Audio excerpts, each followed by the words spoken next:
President Trump's plan to homeschool families. All of this is about whites. Homeschooling, auto workers, all of this is about white people. This has nothing to do with you, black man. Because as Obama pointed out, the only history that Trump has with you is denigrating you.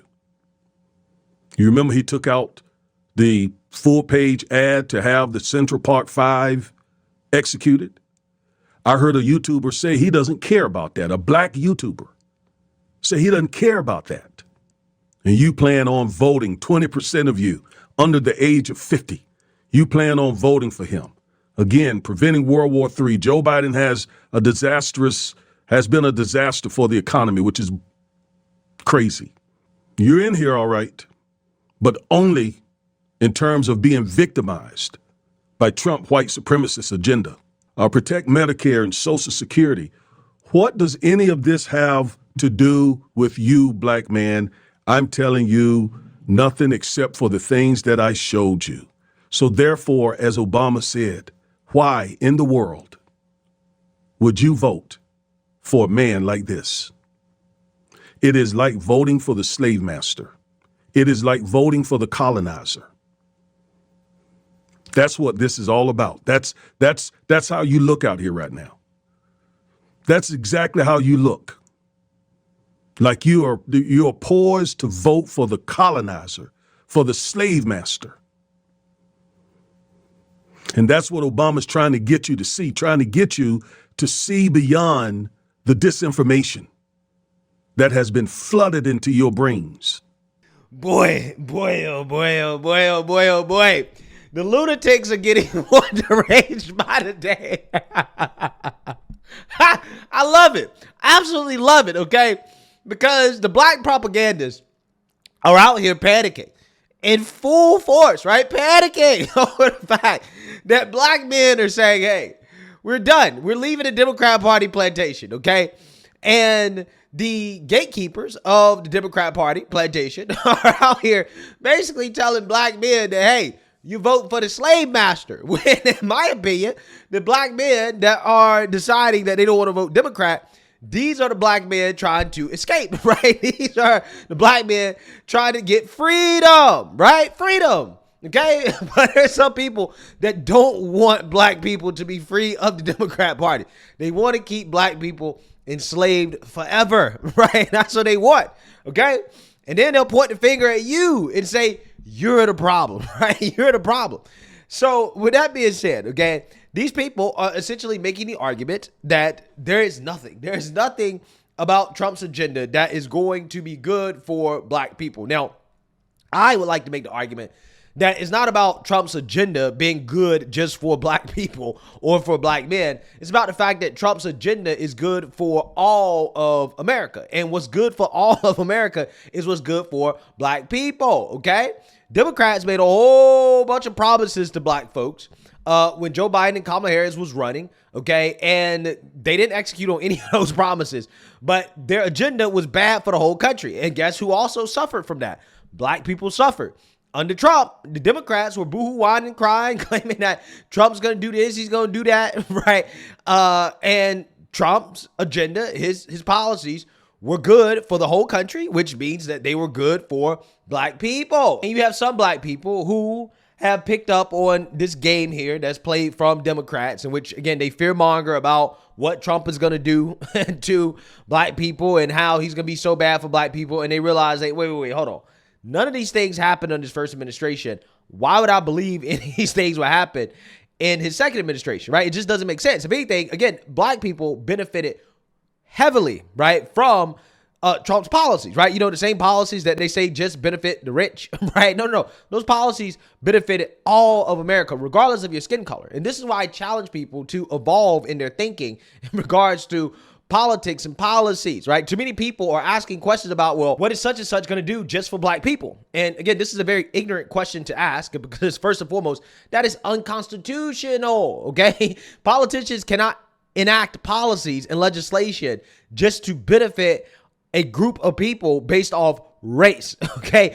I thought we've moved past this, but apparently not, okay? So again, I am challenging people to evolve in their thinking, right? What you got to think about is what policies are best for the country as a whole and how may that affect you as an individual, right? That's how you got to think about things, okay? And Trump, under his policies, his tax policy specifically, he empowered the individual, right? He helped individuals keep more of their own money, which stimulated the whole economy, which created more jobs, created more opportunities, reduced income inequality, increased household wealth, home ownership, all these things that Democrats promised they would do under the Biden-Harris administration.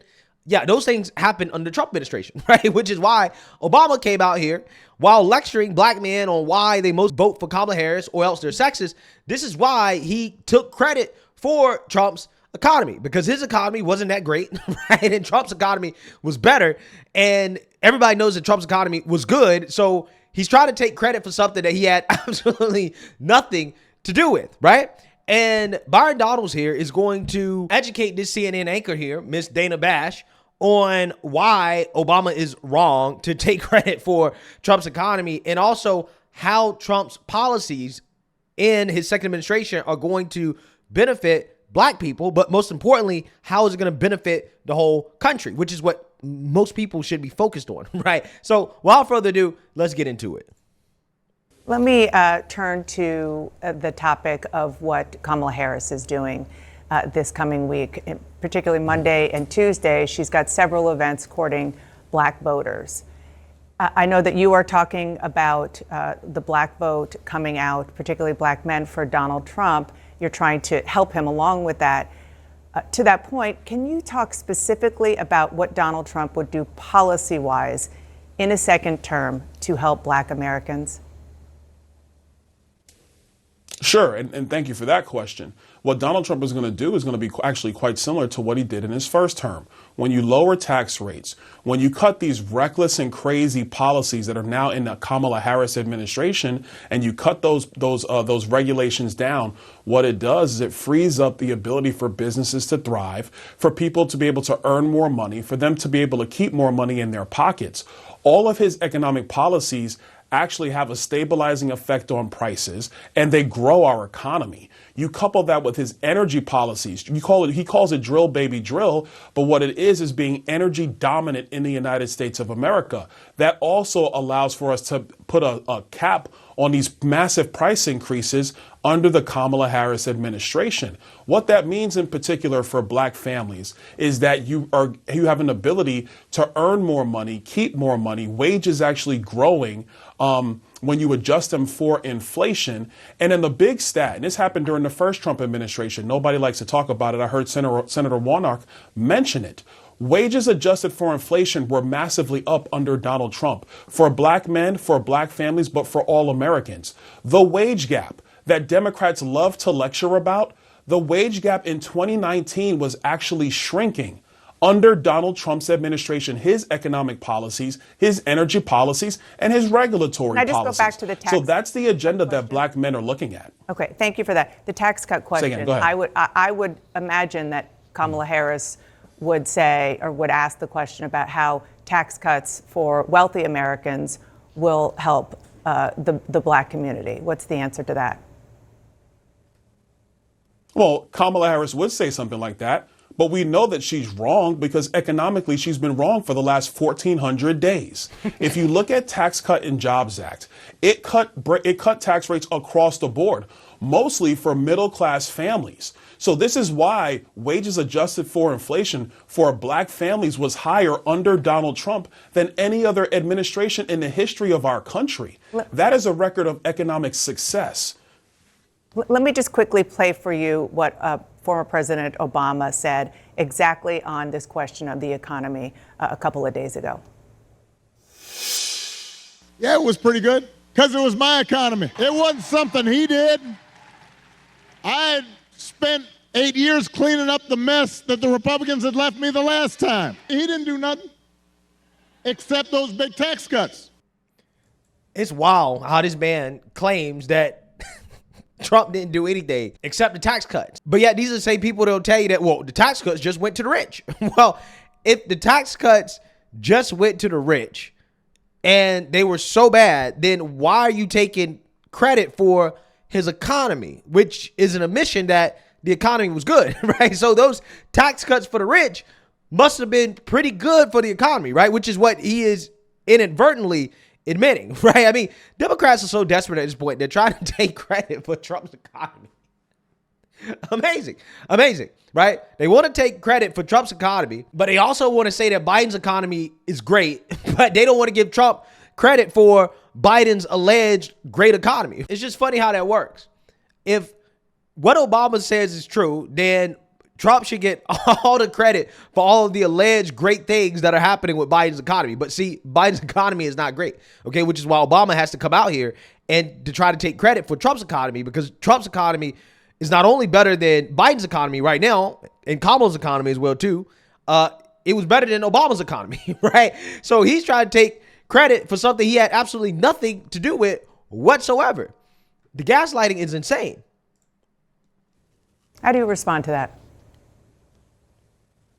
Very easily. I was working in finance during Barack Obama's administration. Let me tell you, the economy under his especially the last 5 years, was growing at about 1 to 1.5% per year. I think at the time, President Obama was saying that, this era of large economic growth is something of the past. We're going to have a more consistent economy. Well, in his words, a consistent economy meant one that barely grew. So when Donald Trump came in, he brought his tax cut policy in, which cut taxes across the board for everybody in our country, coupled the fact that he did cut massive regulations from the Obama administration. And what did we see? Economic growth in the United States went from 1.5% under Barack Obama to 3.5% under Donald Trump. Wages adjusted for inflation, like I said, because it's the truth, increased for every subgroup of Americans in our country. The wealth gap was closing. We were actually booming economically far more than we did under Barack Obama. So that's a cool statement he made on the stump, but it's not true. Congressman, before I let you... Facts. And if the mainstream media was honest, they fact check Obama, right? And say, nah, that's not true. You can't take credit for Trump's economy because these are the numbers. And the numbers don't lie. So let's take a look at the numbers because when you look at the numbers, it's pretty clear in regards to whose economy was good and whose economy wasn't so good. Obama's economy wasn't so good, okay? If you look at GDP growth, 1% on average. Under Trump's economy, 2.6%. Again, this is including the pandemic, right? This is including the pandemic. So if you take the pandemic out of it, imagine what that number would be, right? So Trump's numbers are being weighed down a little bit. Biden's is right at 2.6% as well too. However, look at the inflation rate. Under Obama, 2.5%, which is higher than Trump's 1.4%. So the great thing about Trump's economy is that you're getting the GDP growth without the inflation, right? Which is the great part. Okay. However, with Biden, you're getting GDP growth, but you're also getting the inflation, which is essentially eating into your real wages, right? So that's what's happening here. Under Obama, poverty rate, 14%. Under Trump, 11.9%. Trump was getting people off of food stamps, right? People were getting up off the food stamps. They were getting off the government teat, okay? People were pulling themselves up by their bootstraps under the Trump economy. That's what was happening. Under Biden, poverty rate, 12.8%. So again, Trump's just dominating across the board. Real disposable income per capita under Obama, $42,914. Under Trump, real disposable income per capita, $48,286. Under Joe Biden, $46,682. So Trump has Obama and Biden beat there as well too. Also, when it comes to disposable income per capita adjusted for inflation, under Obama, $48,811. Under Trump, $48,286. Under Joe Biden, $46,557. So Trump essentially has Obama and Biden beat on that as well too, right? So across the board, Trump basically is dominant over Joe Biden and Obama when it comes to his economic numbers. Right now, the only thing that Trump is lagging behind in was the unemployment rate. However, the unemployment rate, as you guys have seen over the past 3 or 4 years, is a number that is easily manipulated because having super low unemployment isn't necessarily a good thing by default, because a lot of the jobs that are being created by the Biden administration comes from government spending, right? So you spending a bunch of money creating government jobs, subsidizing low quality jobs. The jobs are going to illegals. Also, you have people dropping out of the labor force under Biden administration. People have decided, hey, we're not going to work anymore at all, right? We just don't want to work. There's so much government money being passed around. Yeah, that unemployment number doesn't really mean as much, right? When it's super low like that. And let's not forget, the pandemic is probably weighing down Trump's numbers, right? So if it wasn't for the pandemic, Trump would just be dominant across the board, right? I mean, he already is, but it would just be even more dominant, okay? And that is why people are voting for Trump. See, the media wants to pretend like it's revisionist history to think that Trump's economy was so great. And it's like, no, that's not revisionist history. That's actually real history, right? So you have these goofballs come out here, these race hustlers talking about, oh, what is Trump going to do for the black man, right? Well, the real question is, look at what Trump did for all of America. Look at how the economy performed under the first Trump administration. And that's the answer to your question, okay? There's no need to racialize it. Look at how everybody was doing under the first Trump administration. And that's the answer to your question, right? So for any black men out there that are wondering, well, what is Trump going to do for me? Well, those are the numbers. If the economy is good for everybody, then it's good for black folks. If the economy is bad for everybody, then it's going to be bad for black people. I'm not sure why is it so hard for people to understand this very simple concept, okay? So, hey, let me know what you guys think. Make sure you like, comment, and subscribe. Most importantly, share a black conservative perspective. Peace.